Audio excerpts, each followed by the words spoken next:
भौजी ए भौजी का हो? तन सुनो तन काम बाय को सुनो। अच्छा तो बोला। ई कहतनी भौजी के हे गढ़िया तोरी ह। हाँ हमारे हाथ का लेवे देवे के बा। भौजी तोहरा गढ़िया पर बड़ा हमर दिल लाग गेल बा हो। अच्छा तो अपना दिल के अपना काबू में नहीं खरक सकत। मोर भौजी ना एक बार बस ए बारी दे दा हमरा के। अच्छा तो काहे खातिर हो? सुनो एमा हम कुछ डालल चाहतनी, कुछ काम कर चाहतनी। का बोला? सुना तोहरे गड़वा में सिंघड़वा भौजी डाल दे का।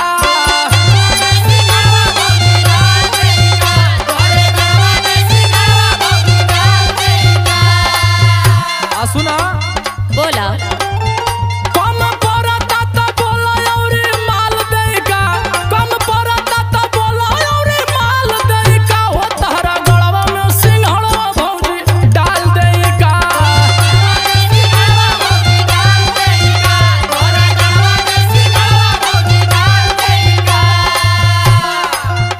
ए बबुआ बोल भौजी। तने हमर बात सुना। बोला एगो बात का तोहर कई गो बात सुनब। बोला।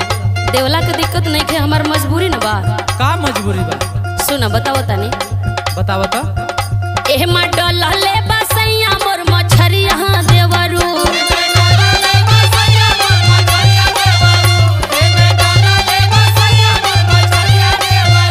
कैसे देही तोहे बड़ू वेला चरिया देवरू, कैसे देही तोहे बड़ू वेला चरिया देवरू। ए मडल ले बसैया मोर मछरिया देवरू।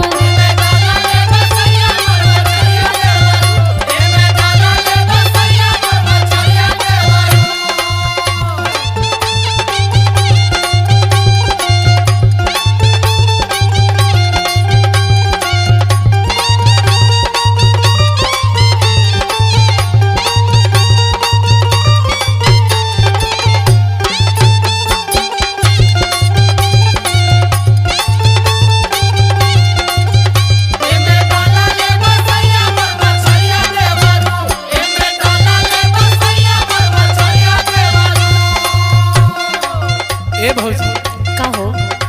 ए तोहरा गढ़ही पर जाना तारू काहे हम महल बानी? काहे बतावा?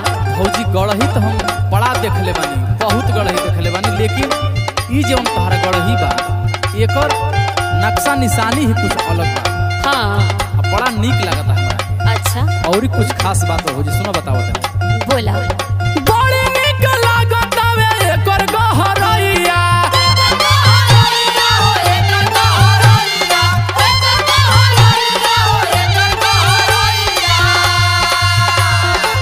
देखे रे भौजी तोरे पड़तानी पैया।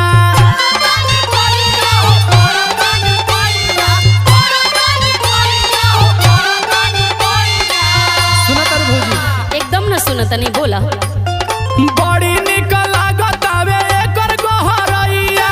दे दे रे भौजी तोरा पड़तानी पैया। और सुना तारू? हाँ बोला। मन आज ना त दिन दूसर टाल दे का, मन आज ना त दिन दूसर टाल दे का। हो तारे गड़वा में सिंघड़वा भौजी डाल दे का। कौनो फायदा ना होई।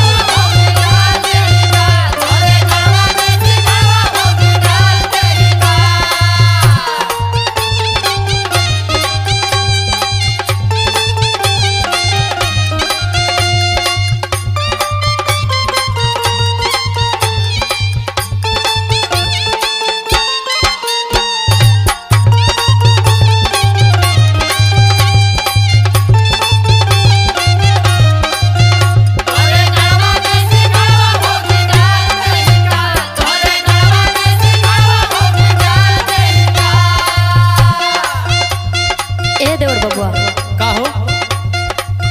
तू तो अपना भैया के जानते न बड़ा, एकदम जनते बने। कतना जरतुआ होवन। हाँ ई तो बटले बा भौजी, लेकिन तू कहबू तो मान जे भैया। अरे ना मनिहन न सुन। बोला।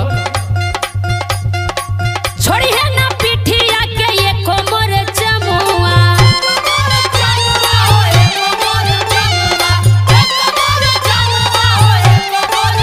अच्छा ही बात बा। हाँ हो।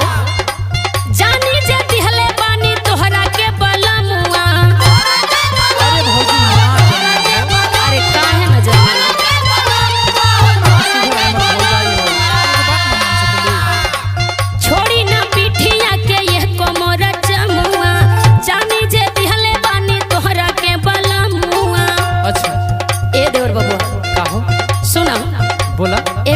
के यहाँ तोहर दाल न गली। ना भौजी वैसे मत का देखा। सुना हम बताओ तनी। बोला जही बम्बारा वैसा लोग कच्चा हरिया देवरू, जही बम्बारा वैसा लोग कच्चा हरिया देवरू, ए मटल लहले बसैया मोर मचरिया देवरू।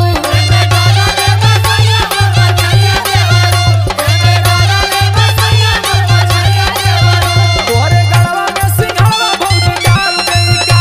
ए मटल ले बाटे सैया मोर मछरिया देवरू। तोहरे गड़वा में सिंघाड़ा भौजी डाल देई का। ए मटल लहले बसैया मोर मछरिया देवरू।